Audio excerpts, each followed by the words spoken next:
Aujourd'hui, sur le sujet de, selon moi, parce que la question est la carte blanche, la manière dont je souhaiterais utiliser, entre guillemets, cette carte blanche, c'est plutôt sur l'état d'esprit de ce que doit être un maire de Blois. On a eu des maires de Blois qui, de façon successive, en réalité, ont utilisé Blois comme un tremplin. On a eu Pierre Sudreau, qui par ailleurs était ministre. On a eu Jack Lang, qui par ailleurs était ministre. On a eu Nicolas Perruchot, qui par ailleurs était député. On a aujourd'hui Marc Grécourt, qui par ailleurs est premier vice-président de la région. Moi, je considère aujourd'hui que la question du non-cumul des mandats, c'est un sujet qui à la fois pose différentes problématiques, parce que c'est aussi important d'avoir un réseau à Paris, d'être en capacité de pouvoir influencer certaines décisions ministérielles, mais qui en même temps empêche une réalité, c'est celle d'être maire à 100%.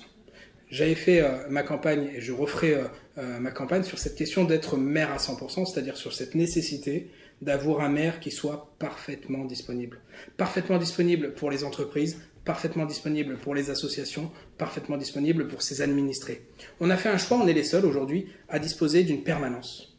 En tant que groupe d'opposition, nous sommes 3 élus, et malgré tout, nous avons une permanence depuis toujours. D'abord, elle était à Blois-Vienne, maintenant elle est rue Saint-Honoré, au croisement avec la rue Porte-Chartraine. C'est une permanence qui est en permanence ouverte, et donc il y a cet enjeu d'être dans une situation de disponibilité, parce que je considère qu'un maire de Blois, c'est pas simplement il est élu, et pendant 6 ans, certes, il suit son programme, et c'est une nécessité, et c'est une reconnaissance, et c'est un respect de ses engagements, ses promesses, mais qu'en même temps, les situations évoluent de telle façon à ce que ce soit une réalité, à ce qu'il ne s'enterre pas ou qu'il ne s'enferme pas dans sa tour d'ivoire.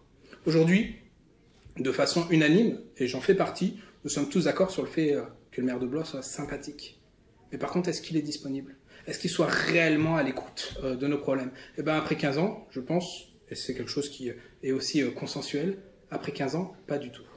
Il y a une réelle nécessité à avoir un maire qui soit disponible, qui soit 100% engagé pour les Blésois, et qui, une fois de plus, soit en capacité à écouter, à se faire entendre et à être dans une situation de démocratie participative, d'être en situation d'échange permanent, de manière à faire en sorte à ce qu'il colle en permanence à la réalité.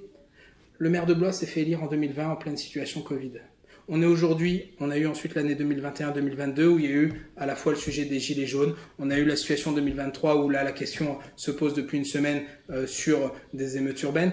La question est relativement simple, c'est le maire doit être pragmatique. Le maire qui est pragmatique est celui qui est à l'écoute de sa population en permanence. Et aujourd'hui, c'est dans cet état d'esprit dans lequel moi je considère qu'il est important d'avoir des élus qui soient sincèrement aux côtés et au contact de leur population. Pas simplement pour faire des photos, pas simplement pour faire des selfies, pas simplement pour faire de la communication, mais dans une sincère disponibilité. Nous, on a aujourd'hui cet avantage et nous sommes reconnus à la fois par les associations avec qui nous passons énormément de temps, à la fois dans lesquels nous sommes très engagés, à la fois auprès des entreprises et des différents représentants d'entreprises et également salariés. D'ailleurs, je pense en particulier aux syndicats de salariés où, une fois de plus, nous avons notre permanence, nous les recevons, nous échangeons. On est en fait, en réalité, dans une situation où parfois, et c'est encore arrivé au dernier conseil municipal, on va avoir des associations blésoises qui viennent nous voir pour porter un sujet au conseil municipal, sujet qui d'ailleurs passe en conseil municipal, que la majorité accepte naturellement, mais une fois de plus, est-ce que c'est à nous forcément d'être le réceptacle? Oui, parce qu'on assume d'être un groupe d'opposition disponible, mais moi je considère une fois de plus que c'est au rôle également de la majorité d'être dans cette situation de disponibilité.